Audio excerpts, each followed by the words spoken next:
انہوں نے یہ دیکھ کر امام حسین علیہ السلام کو خط لکھا کہ اے نواسۂ رسول، آپ جلد کوفے آ جائیں تاکہ لوگ جو یزید کے ظلم سے پریشان ہیں آپ کی بیعت کر سکے۔ مسلم بن عقیل کا خط جیسے ہی امام حسین علیہ السلام کو ملتا ہے تو امام حسین علیہ السلام کو پہلے سے پتا تھا کہ مکہ میں ان کو شہید کرنے کی تیاریاں چل رہی ہیں۔ بس امام حسین نے یہ چاہا کہ ان کے خون سے اللہ کی زمین رنگین نہ ہو، اور وہ جو ماننے والے جو بار بار امام حسین علیہ السلام سے مدد طلب کر رہے ہیں ان کی بھی حاجت پوری ہو۔ تو آپ اپنی بہنوں کو، بچوں کو، ساتھیوں کو مکہ سے ہجرت کر کے کوفہ کی طرف روانہ ہو جاتے ہیں، اور وہاں اس بات کا علم جب یزید کو ہوتا ہے کہ کوفہ والوں نے مسلم بن عقیل کی بیعت کر لی ہے تو وہ بے رحم، بے دین اور محمد و آل محمد سے نفرت کرنے والے عبدل بن زیاد کو کوفہ کا گورنر بنا دیتا ہے تاکہ وہ آل محمد کے چاہنے والوں پر ظلم کر سکے اور مسلم بن عقیل کی بیعت توڑ سکے۔ بس عبداللہ بن زیاد کو کھلا ظلم کرنے کا موقع مل گیا۔ وہ کسی کا سر کٹوا دیتا تھا، کسی کو سونے سے خرید دیتا تھا، ظلم کی انتہا کر دی تھی اس نے، کسی کو لالچ دیتا تھا، اور رفتہ رفتہ حضرت مسلم بن عقیل سے لوگ دور ہوتے گئے، یہاں تک کہ آپ اتنے تنہا ہو گئے کہ کوفے کی گلیوں میں گھومتے کہتے رہتے تھے کہ اے کوفے والوں، تم نے تو مجھے خط لکھ کر بلایا تھا، اب تم سب اپنے گھروں میں مجھ سے ایسے چھپ کر بیٹھے ہو جیسے تم لوگ مجھے جانتے ہی نہیں۔ حضرت مسلم بن عقیل چلتے چلتے ایک دن ایک گھر کے پاس آتے ہیں اور اس کی دہلیز پر بیٹھ جاتے ہیں۔ اس گھر سے ایک بوڑھی عورت نکلتی ہے اور کہتی ہے، اے جوان، ادھر سے چلے جاؤ، کیا تمہیں نہیں پتا کہ گورنر کا حکم ہے کہ کوئی بھی اپنے گھر سے باہر نکلا تو اس کا سر قلم کر دیا جائے گا۔ حضرت مسلم بن عقیل فرماتے ہیں، میرا وطن مدینہ ہے، میرا یہاں کوئی گھر نہیں۔ بوڑھی عورت پوچھتی ہے کہ تم کون ہو؟ تو وہ فرماتے ہیں، میں امام حسین علیہ السلام کا سفیر ہوں۔ وہ عورت ان کو گھر کے اندر بلاتی ہے، پانی پلاتی ہے، کھانا کھلاتی ہے اور کہتی ہے، اے نوجوان، آج کی رات یہاں گزار لو، کل صبح کہیں دور چلے جانا۔ اس بات کا علم جیسے ہی بوڑھی عورت کے بیٹے کو ہوتا ہے کہ ابن زیاد نے حضرت مسلم بن عقیل کے سر پر بہت ہی بڑا انعام رکھا ہے، اور ابن زیاد کو یہ خبر ملتے ہی وہ اپنے ڈھیروں سپاہیوں کو حضرت مسلم بن عقیل کو گرفتار کرنے کے لیے بھیج دیتا ہے۔ حضرت مسلم بن عقیل شیر کی طرح تمام سپاہیوں سے لڑتے ہیں۔ جب مولا علی علیہ السلام کے اس بھتیجے کا کوئی مقابلہ نہیں کر پاتا تو وہ کھڈا کھودتے ہیں اور مکر سے حضرت مسلم بن عقیل کو اس کھڈے میں گرا دیتے ہیں۔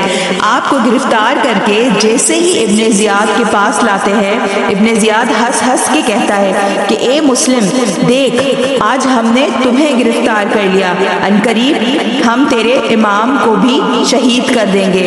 حضرت مسلم بن عقیل فرماتے ہیں، اے ظالم، ڈر، وہ اللہ کے دین کی حفاظت کر رہا ہے اور تو شیطان کی پوجا کر رہا ہے۔ یہ مال دنیا کب تک تیرا کام آئے گا؟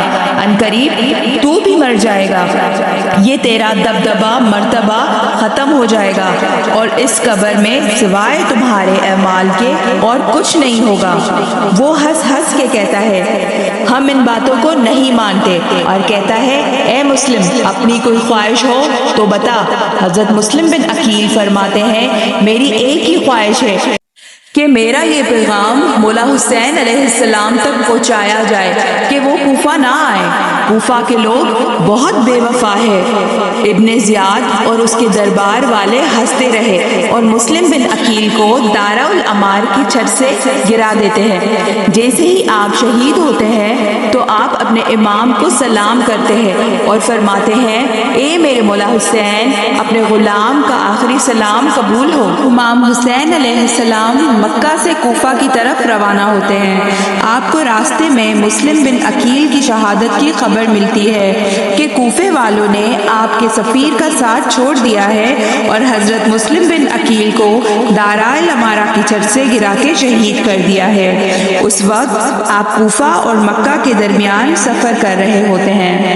اور یزید کا یہ حکم عبداللہ ابن زیاد تک پہنچتا ہے کہ امام حسین علیہ السلام کو کسی قیمت کوفہ نہیں آنے دینا اور راستے میں نواسۂ رسول کو قتل کر دینا اور رسول اللہ کی بیٹیوں کو قید کر کے میری دربار میں لے کے آنا۔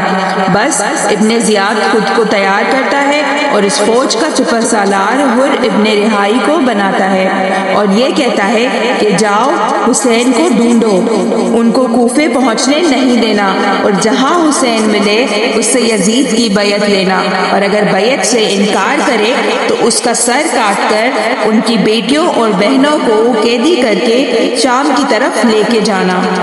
حر ہزاروں سپاہیوں کے ساتھ امام حسین علیہ السلام کو صحراؤں میں ڈھونڈتا رہتا ہے۔ وہ دور سے دیکھتے ہیں کہ امام حسین علیہ السلام کا قافلہ آ رہا ہے۔ حر اور اس کے سپاہی دوڑتے ہوئے امام حسین کے قافلے کو چاروں طرف سے گھیر لیتے ہیں۔ حر اپنے گھوڑے سے نیچے آتا ہے اور امام حسین علیہ السلام کے گھوڑے کی لگام کو آ کر پکڑتا ہے۔ امام حسین فرماتے ہیں، اے حر کیا چاہتا ہے کہ تیری ماں تیرے غم میں روتی رہے؟ حضرت حر نظریں جھکا دیتے ہیں اور دستے ادب سے کہتے ہیں، اے حسین تیری ماں کی عظمت بہت بڑی ہے اور میں تیری ماں کے لیے کچھ کہہ نہیں سکتا۔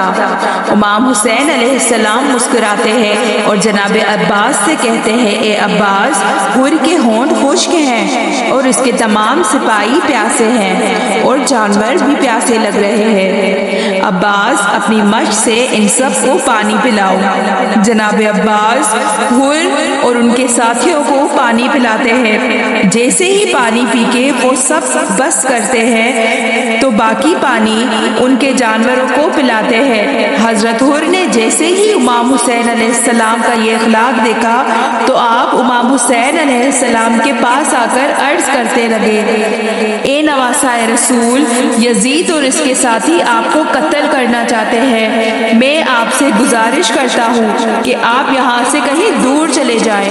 امام حسین علیہ السلام حر کو دیکھ کر اپنے قافلے سے کہتے ہیں کہ چلو یہاں سے، ہم یہاں سے کہیں دور چلے جائیں گے۔ بس جیسے ہی اس بات کا علم ابن زیاد کو ہوتا ہے کہ حر تو امام حسین علیہ السلام سے نرمی کر رہا ہے تو وہ عمر بن سعد کے ساتھ 80,000 کا لشکر بھیجتا ہے اور یہ کہتا ہے کہ حر اب فوج کا سپہ سالار نہیں ہے بلکہ عمر بن سعد ہے، اور وہاں امام حسین علیہ السلام بیابان میں چلتے چلتے ایک جگہ ایسی پہنچتے ہیں جہاں آپ کا ذوالجناح چلنا بند کر دیتا ہے۔ امام حسین علیہ السلام اپنے گھوڑے کی خاموشی کو دیکھ کے عباس کو کہتے ہیں، جا کر معلوم کرو کہ یہ جگہ کون سی ہے۔ وہاں کے لوگ کہتے ہیں اس ریگستان کا پرانا نام نہنوا ہے۔ کوئی کہتا ہے کہ اس ریگستان میں کوئی بھی آج تک نہیں رک سکا کیونکہ یہ کرب کی زمین ہے اور اسے کرب و بلا بھی کہتے ہیں۔ امام حسین علیہ السلام نے جیسے ہی کرب و بلا سنا تو انہوں نے فرمایا کہ اس زمین کے مالک کو بلایا جائے، اور امام حسین علیہ السلام نے اس زمین کے مالک کو منہ مانگی قیمت دی اور اس زمین کا نام جاگیر علی اکبر رکھا اور کہنے لگے، اپنے اپنی سواریوں سے اتر جاؤ، ہمیں یہیں قیام کرنا ہے اور یہی اپنے بچوں اور اپنی جانوں کو اللہ کے دین پر قربان کرنا ہے۔ بس قیام میں لگائے جاتے ہیں۔ جناب عباس نہر فرات کے قریب تمام بی بی اور اہل بیت کے خیمے لگاتے ہیں۔ ابھی تھوڑی ہی دیر ہوتی ہے کہ اتنی دیر میں عمر بن سعد 80,000 کا لشکر لے کے اس کربلا آ پہنچتے ہیں اور یہ کہتے ہیں کہ اے حسین، ہم آپ کو یہاں سے جانے نہیں دیں گے جب تک آپ یزید کی بیعت نہیں کرتے۔ امام حسین علیہ السلام مسکرا کر فرماتے ہیں، اے عمر بن سعد، تو جا کر اپنے یزید تک یہ پیغام پہنچا لے کہ ہزاروں حسین اللہ کے دین پر قربان، وہ مجھ کو قتل کر سکتا ہے لیکن میرے خون کی ایک ایک بوند اللہ کے دین کی گواہی دیتی رہے گی۔ بس فوج امام حسین علیہ السلام کے لشکر کو گھیر لیتی ہے۔ 1 سے 2 دن گزرتے ہیں تو ابن زیاد یہ سوچتا ہے کہ اتنے دن ہو گئے ہیں، امام حسین علیہ السلام نے ابھی تک بیعت کیوں نہیں کی اور نہ ہی حسین کو شہید کیا گیا ہے؟ پھر شمر یہاں یہ کہتا ہے کہ ہو سکتا ہے عمر بن سعد امام حسین علیہ السلام کے ساتھ نرمی کرے۔ آپ ایسا کریں کہ مجھے سپہ سالار بنا کر کربلا بھیج دیں، تاکہ اگر عمر بن سعد امام حسین علیہ السلام کو قتل کرنے میں دیر کرے تو میں یہ کام سر انجام دے دوں۔ بس پھر کوفے کے بچے ہوئے سپاہی شمر کے ساتھ ابن زیاد بھیج دیتا ہے کربلا، اور یہ کہتا ہے کہ اگر سعد امام حسین علیہ السلام کے ساتھ نرمی کرے تو تم امام حسین اور ان کی اولاد کو قتل کرنا۔ پھر جیسے ہی شمر کربلا پہنچتا ہے تو عمر بن سعد کو دیکھ کر حیران ہو جاتا ہے کہ عمر بن سعد خاموش کھڑا ہے اور آل محمد کے خیام دریا پہ لگے ہوئے ہیں۔ شمر آ کر کہتا ہے جب تک پانی آل محمد کے ساتھ ہے یہ کبھی بیعت نہیں کریں گے اور ان کو کمزور کرنا ناممکن ہے۔ ان کے قیام دریا سے ہٹائے جائیں۔ جب بھوک اور پیاس کی شدت ان کو تڑپائے گی تب یہ یزید کی بیعت کریں گے اور یہ کمزور پڑ جائیں گے، پھر ان کو شہید کرنا آسان ہوگا۔ جب تمام سپاہی اس بات پر متفق ہو جاتے ہیں اور امام حسین علیہ السلام تک یہ پیغام پہنچاتے ہیں، جناب عباس کو جلال آ جاتا ہے اور آپ تلوار کو نیام سے نکال کر کہتے ہیں کہ کون ہے جس کی یہ ہمت کہ امام حسین علیہ السلام کے قیام کو ہاتھ لگائے؟ امام حسین علیہ السلام جناب عباس کے کاندھے پہ ہاتھ رکھ کر فرماتے ہیں، اے عباس یہ صبر کا امتحان ہے، شجاعت کا نہیں۔ جاؤ اپنے ہاتھوں سے خیام کو یہاں سے نکالو، ہم دریا سے دور اپنے خیام لگائیں گے، کیونکہ ہم خیام ابھی نہیں نکالیں گے تو شاید دنیا یہ سمجھے کہ حسین علیہ السلام نے پانی کے لیے جنگ کی۔ میں تمام مسلمانوں کی لیے یہ پیغام دینا چاہتا ہوں کہ میرا مقصد صرف اسلام کو بچانا تھا۔ بس پھر حضرت عباس علیہ السلام، علی اکبر اور دوسرے اصحاب خیام کو دریائے فرات کے کنارے سے نکالتے ہیں، تھوڑے سے فاصلے پہ نصب کر دیتے ہیں۔ بس جیسے ہی 7 محرم کا سورج طلوع ہوتا ہے تو شمر بن سعد اپنے سپاہیوں کو یہ کہتا ہے کہ امام حسین علیہ السلام اور ان کے ساتھیوں کا پانی بند کر لو تاکہ ان کے بچے پیاس سے تڑپنے لگیں۔ بس امام حسین علیہ السلام کے خیام میں بچوں کے رونے کی آوازیں بلند ہوتی ہیں، العطش العطش کی صدائیں بلند ہوتی ہیں۔ یہ العطش کی صدائیں اس وقت حر کے کانوں تک آ پہنچتی ہے جس نے سب سے پہلے امام حسین علیہ السلام کا راستہ روکا۔ وہ برداشت نہیں کر پاتا اور روتا رہتا ہے کہ یہ کتنے ظالم ہیں جو رسول اللہ کے بچوں کو پیاسا رکھ رہے ہیں۔ وہاں عمر بن سعد اور شمر کہتے ہیں کہ 9 محرم کو جنگ تمام کرتے ہیں، امام حسین علیہ السلام اور ان کے ساتھیوں کو قتل کر کے ان کی بیٹیوں اور بہنوں کو قیدی بناتے ہیں۔ جیسے ہی اس بات کا علم امام حسین علیہ السلام کو ہوتا ہے تو آپ جناب عباس سے کہتے ہیں، اے عباس جا کے عمر بن سعد سے کہہ دے ہمیں ایک رات اللہ کی عبادت کرنے کے لیے دے دے تاکہ ہم شب عاشور اللہ کی عبادت کریں اور 10 محرم کے دن جو ان کو کرنا ہے وہ یہ کر لیں۔ یہ بات جیسے ہی سپاہیوں کے کانوں تک پہنچتی ہے تو وہ زور زور سے ہنستے ہیں اور کہتے ہیں کہ یہ تو اور اچھا ہوا، اب ایک رات اور امام حسین اور ان کے گھر والے پانی کے لیے تڑپیں گے۔ امام حسین علیہ السلام اپنے عزیز و اقارب کو ایک خیمے میں جمع کرتے ہیں اور خطبہ دیتے ہیں کہ اے لوگوں، ان لوگوں کی جنگ تو مجھ سے ہے، یہ لوگ تو مجھے قتل کر دیں گے، میں تم سب کو بیعت سے اٹھاتا ہوں، جاؤ اپنے اپنے وطن واپس چلے جاؤ، روز محشر میں تمہاری جنت کا ضامن ہوں۔ بس مولا حسین علیہ السلام کے چاہنے والے ادھر ادھر دیکھنے لگتے ہیں۔ امام حسین علیہ السلام پھر فرماتے ہیں، اے میرے ساتھیوں، شاید تمہیں آنکھوں کی شرم نے مارا ہے، عباس چراغ بجھا دو تاکہ یہ اندھیرے میں چلے جائیں۔ جناب عباس جیسے ہی چراغ بجھاتے ہیں تو امام حسین علیہ السلام تلواروں کی آواز سنتے ہیں۔ کچھ ہی دیر بعد جب امام حسین علیہ السلام حکم فرماتے ہیں کہ ابا چراغ پھر سے جلاؤ، چراغ جلتے ہی امام حسین علیہ السلام دیکھتے ہیں کہ تمام سپاہی اپنی آنکھوں سے آنسو بہا کے اپنی تلواروں کو اپنی گردن پر رکھ کے کہتے ہیں کہ اے حسین، کیسے ہو سکتا ہے کہ ان ظالموں کے بیچ آپ کو تنہا چھوڑ کے چلے جائیں؟ اگر آج ہم چلے گئے تو روز محشر آپ کی والدہ بی بی فاطمہ سلام اللہ علیہ کو کیا منہ دکھائیں گے؟ امام حسین علیہ السلام اللہ کی دربار میں فریاد بلند کرتے ہیں کہ اللہ، جیسے میرے ساتھی ہیں ایسے ساتھی نہیں آج تک کسی کو بھی ملے، نہ میرے بابا کو ملے نہ میرے بھائی کو ملے۔ اور وہاں حضرت حر پوری رات روتا رہتا ہے کہ امام حسین علیہ السلام کو کل شہید کیا جائے گا، میں جناب سیدہ کو کیا منہ دکھاؤں گا؟ بس جیسے ہی صبح کا سورج شروع ہوتا ہے، شہزادہ علی اکبر اذان دیتے ہیں، فوجی یزید امام حسین علیہ السلام پر فجر کی نماز میں ہی حملہ کر دیتے ہیں۔ امام حسین علیہ السلام کے چند ساتھی اس حملے کو روکنے کی کوشش کرتے ہیں۔ جیسے ہی نماز ختم ہوتی ہے، حر اپنے آنکھوں پر پٹی باندھ کر ہاتھوں کو رسیوں سے باندھ کے اپنے بیٹوں سے کہتا ہے، مجھے اپنے مولا کے پاس لے چلو تاکہ میں اپنے قدموں پر چل کر اپنے مولا سے معافی مانگوں۔ پھر حضرت حر امام حسین علیہ السلام کی خدمت میں آتے ہیں۔ امام حسین علیہ السلام حر کو سینے سے لگاتے ہیں اور کہتے ہیں، میں نے تجھے معاف کر دیا، جا چلا جا۔ جناب حر کہتے ہیں، اے مولا میں کیسے جاؤں؟ آپ سے پہلے میں شہادت کا جام پیوں گا۔ اور حضرت حر کے بیٹے کہنے لگتے ہیں، ہم بھی اپنے بابا کی طرح اپنے مولا کے قدموں پر قربان ہوں گے۔ بس جناب حر کے بیٹے میدان میں آتے ہیں اور کافی مقابلات کرنے کے بعد شہید ہو جاتے ہیں۔ جناب حر میدان میں آ کے سپاہیوں سے کہتے ہیں، لوگوں پہچانو، میں حر ہوں جو تمہاری فوج کا سپہ سالار ہوا کرتا تھا۔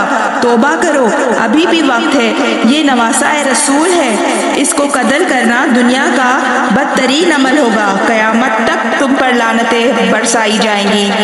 اللہ سے ڈرو، یہ یزید کا سونا مال و دنیا کب تک تمہارے کام آئے گا؟ اور وہ فوج ہنستی رہتی ہے، جناب حر پر حملہ کرتی ہے۔ کافی دیر لڑائی کے بعد جناب حر گھوڑے کی زین سے زمین پر آ جاتے ہیں، آپ زخموں سے چور ہوتے ہیں۔ امام حسین علیہ السلام آپ کی لاش پہ آتے ہیں اور بی بی فاطمہ الزہرا سلام اللہ علیہ کا وہ رومال جو امام حسین علیہ السلام کو ان کی والدہ نے دیا، وہ حضرت حر کے سر پہ باندھتے ہیں اور فرماتے ہیں، اے حر تو جنت میں میرے ساتھ ہوگا۔